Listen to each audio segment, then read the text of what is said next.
नमस्कार जय जगन्नाथ शुभ सकाळ समस्त को वर्तमान आम एवं गीता ज्ञान आरंभ करवा आज गीता ज्ञान रे मो पाखरे अच्छी 27 नंबर श्लोक। आज आपको मु 27 नंबर श्लोक पढ़ी शुणेबी।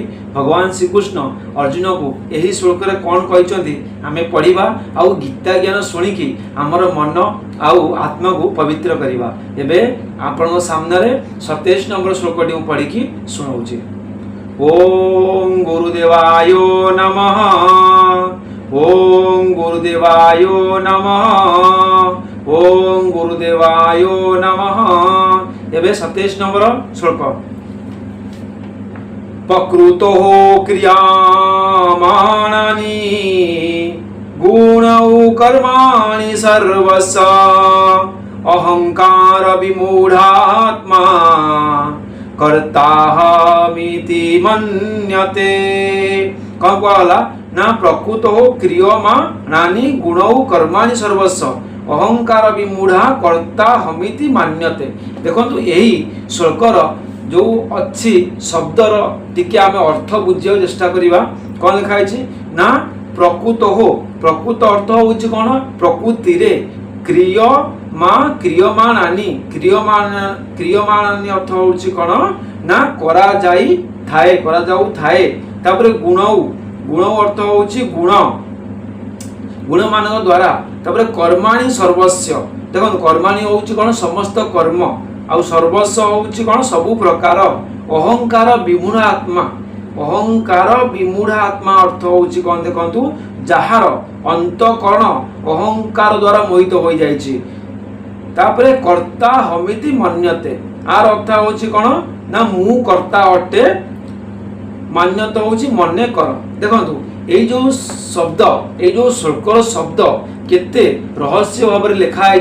तो आम ये शब्द को जोड़िकी आर व्याख्या करवा केमिति भगवान श्रीकृष्ण अर्जुन कौन कहते ये शब्द मान देखु ना कहगला ना वस्तुत समस्त कर्म सबु प्रकार प्रकृतिर गुण मान द्वारा करा जाऊ थाए तथापि जार अंतकरण अहंकार द्वारा मोहित हो रही है सही अज्ञानी मु ही कर्ता अटे बोली मने करे। माने जो माने कहउचंदी कि मु सब करूची मो द्वारा सब किछि होउची से निजको जो कर्ता बोली मने करूचंदी सेमानकु भगवान श्रीकृष्ण अज्ञानी बोली कहिचंदी। काहे कि सब किछि भगवान को द्वारा परिचालित होउची किंतु मु मूर्ख मु कहउची मो द्वारा होउची मु करूची।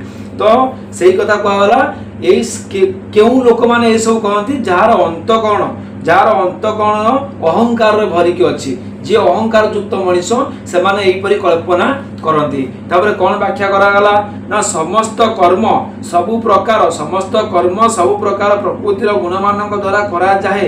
यही आहार अभिप्राय कौन ना प्रकृति उत्पन्न सत्व रज और तम यही तीन गुण ही बुद्धि अहंकार मन और आकाशादि सूक्ष्म पंचभूत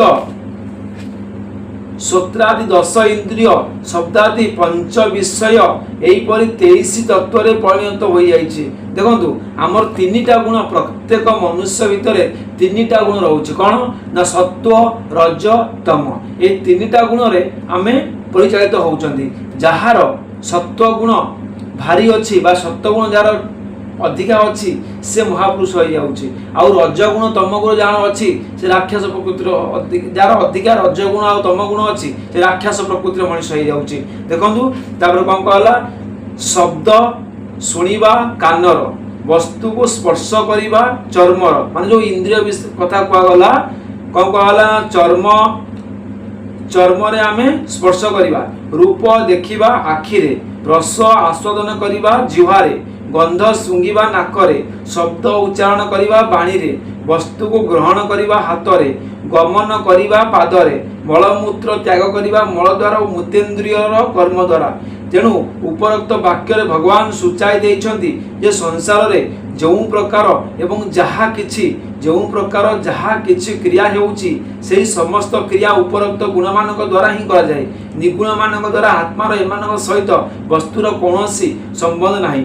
तापर पुणी आसला कौन ना अहंकार विमूढ़ आत्मा क्यों मनुष्यर वाचक कहीं एमती कहगला ना प्रकृतिर କାର୍ଯ୍ୟ ରୂପକ ଉପରୋକ୍ତ ବୁଦ୍ଧି ଅହଙ୍କାର ମନ ମହାଭୂତ ଇନ୍ଦ୍ରିୟ ଓ ସେମାନଙ୍କର ବିଷୟ ଏହି 23 ତତ୍ଵର ସଂଘାତ ରୂପୀ ଶରୀରରେ ଯେଉଁ ଅହଂଭାବ ରହିଛି ସେଇଥିରେ ଯେଉଁ ଦୃଢ଼ ଆତ୍ମଭାବ ରହିଛି ତାହାର ନାମ ହେଉଛି ଅହଙ୍କାର। ଅହଙ୍କାର କାହାକୁ କୁହାଯାଏ ବୁଝନ୍ତୁ। ଏବଂ ତାପରେ କ'ଣ କୁହାଗଲା, ଏହି ଅନାଦିସିଦ୍ଧ ଅହଙ୍କାର ସମ୍ବନ୍ଧ ଦ୍ୱାରା ଯାହାର ଅନ୍ତଃକରଣ ଅତ୍ୟନ୍ତ ମୋହିତ ହୋଇଯାଇଛି, ଯାହାର ବିବେକ ଶକ୍ତି ଲୋପ ହୋଇଯାଇଛି ଏବଂ ଏହି କାରଣରୁ ଯେ ଆତ୍ମ ଅନାତ୍ମ ବସ୍ତୁର ଯଥାର୍ଥ ବିବେଚନ କରି ନିଜକୁ ଶରୀର ଠାରୁ ଭିନ୍ନ ଏକ ଶୁଦ୍ଧ ଆତ୍ମା ବା ପରମାତ୍ମାଙ୍କ ସନାତନ ଅଂଶ ବୋଲି ବୁଝେ ନାହିଁ, ଅହଙ୍କାର ବିମୂଢ଼ାତ୍ମା ପଦ ହେଉଛି ସେହି ଅଜ୍ଞାନୀ ମନୁଷ୍ୟର ବାଚକ ପାଇଁ। ସେହି ଅଜ୍ଞାନୀ ମନୁଷ୍ୟକୁ ଅହଙ୍କାର ବିମୂଢ଼ାତ୍ମା କୁହାଗଲା। ଅର୍ଥ ନା ଅହଙ୍କାର ଯୁକ୍ତ ମୂର୍ଖ ମଣିଷ। ଯେତେବେଳେ ଅନ୍ତଃକରଣ ଅହଙ୍କାରରେ ଭରି ଯାଉଛି, ଯେତେବେଳେ ଆମେ ଭଗବାନଙ୍କୁ ପରମାତ୍ମାକୁ ନିଜର କରିବା ପାଇଁ ଭାବୁନାହାନ୍ତି, ସେତେବେଳେ ଆମର ମୂର୍ଖାମିର ପରିଚୟ ଆମେ ଦେଉଛନ୍ତି। ସେଇ କଥା କୁହାଗଲା ଅହଙ୍କାର ବିମୂଢ଼ାତ୍ମା ଅର୍ଥ ହେଉଛି ଅହଙ୍କାର ଯୁକ୍ତ ମୂର୍ଖ ମଣିଷ, ସେଇ ଲୋକକୁ କୁହାଗଲା। ତେଣୁ ବୁଝିବା ଉଚିତ ଯେ ଅହଙ୍କାର ବିମୂଢ଼ା ପଦଟି ଆସକ୍ତି ରହିତ ବିବେକଶୀଳ କର୍ମଯୋଗ ସାଧନ କରୁଥିବା ସାଧକ ବାଚକ ନୁହେଁ, କାରଣ ତାଙ୍କର ଅନ୍ତଃକରଣ ଅହଙ୍କାର ଦ୍ୱାରା ମୋହିତ ହୋଇନଥାଏ, ବରଂ ସେ ଅହଙ୍କାରର ବିନାଶ କରିବା ଚେଷ୍ଟା ଲାଗି ଥାନ୍ତି। ଦେଖନ୍ତୁ କ'ଣ କହିଲା, ସାଧକ ମାନେ ଯେଉଁମାନେ ସାଧକ ଅଛନ୍ତି ସେମାନେ ଅହଙ୍କାରକୁ ବିନାଶ କରନ୍ତି, ଅହଙ୍କାର ତାଙ୍କର ଅନ୍ତଃକରଣକୁ କେବେ ନଷ୍ଟ କରେ ନାହିଁ। ତାପରେ ଆଉ ଗୋଟେ ପ୍ରଶ୍ନ କ'ଣ ଆସିଲା ନା, ଅଜ୍ଞାନୀ ମନୁଷ୍ୟ ମୁଁ କର୍ତ୍ତା ବୋଲି ମନେ କରେ, ଏପରି କାହିଁକି କୁହାଗଲା ନା, ଯିଏ ଅଜ୍ଞାନୀ ପୁରୁଷ, ଯାହାର ଜ୍ଞାନୀ ନାହିଁ, ଯାହାର ଜ୍ଞାନ ନାହିଁ, ସଦାବେଳେ ସେ ଖାଲି କହୁଥାଏ ମୁଁ କରିଛି ମୋ ଦ୍ୱାରା ହେଇଛି, ଏଇ କାମଟା ମୁଁ କରିଛି, ଏଇଟା ମୋ ଦ୍ୱାରା ହେଇଛି, ସଦାବେଳେ ସେ କହି ହେଉଥାଏ। ବାସ୍ତବରେ ସେମାନେ ହିଁ ଯିଏ କହେ ଯେ ମୁଁ ବୋଲି ଖାଲି କହିଦିଏ, ମୁଁ କହେ, ସିଏ ହେଉଛି ଅଜ୍ଞାନୀ, ସିଏ ହେଉଛି ଅହଙ୍କାର ଯୁକ୍ତ ପୁରୁଷ। ଦେଖନ୍ତୁ କ'ଣ ବ୍ୟାଖ୍ୟା କରାଗଲା ନା, ଏହି କଥା ଦ୍ୱାରା ଦେଖାଇ ଦିଆଯାଇଛି ଯେ ପ୍ରକୃତର ଆତ୍ମାର କର୍ମ ସହିତ କୌଣସି ସମ୍ବନ୍ଧ ଥିଲେ ମଧ୍ୟ ଅଜ୍ଞାନୀ ମନୁଷ୍ୟ 23 ତତ୍ଵର ଏହି ସଂଘାତ ପ୍ରତି ଅର୍ଥାତ୍ ଦେହ ପ୍ରତି ଆତ୍ମାଭିମାନ କରି ତାହା ଦ୍ୱାରା କରାଯାଉଥିବା କର୍ମରେ ନିଜର ସମ୍ବନ୍ଧ ସ୍ଥାପନ କରେ ଓ ନିଜକୁ ସେହି କର୍ମର କର୍ତ୍ତା ବୋଲି ମନେ କରେ।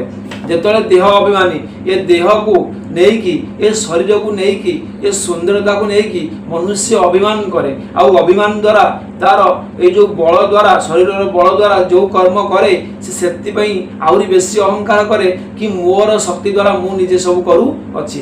ଏଇଟା ହେଉଛି ମନୁଷ୍ୟମାନଙ୍କର ମୂର୍ଖର ପରିଚୟ, ଆଉ ସେମାନେ ଏଇଥିପାଇଁ କି ଆମେମାନେ ବିନାଶ ହେଇଯାଉଛନ୍ତି।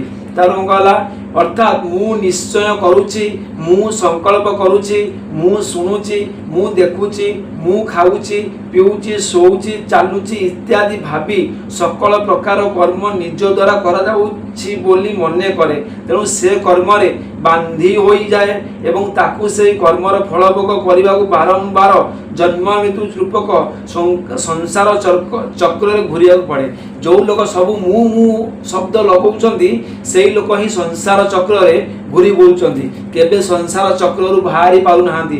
ସଦାବେଳେ ମନେ ରଖନ୍ତୁ, କେବେ ବି ମୁଁ କରିବେ ନାହିଁ, କେବଳ ଗୋଟିଏ ଚିନ୍ତା କରିବେ ଯାହା କିଛି ହେଉଛି ଭଗବାନଙ୍କ ଦ୍ୱାରା ହେଉଛି, ଯାହା ହେବ ଭଗବାନଙ୍କ ଦ୍ୱାରା ହେବ, ଆଉ ଯାହା ହେଇଯାଇଛି ଭଗବାନଙ୍କ ନିର୍ଦ୍ଦେଶରେ ହେଇଯାଇଛି, ସବୁ କେବଳ ଭଗବାନ ହିଁ ଭଗବାନ, ଆମେ ନିମିତ୍ତ ମାତ୍ର।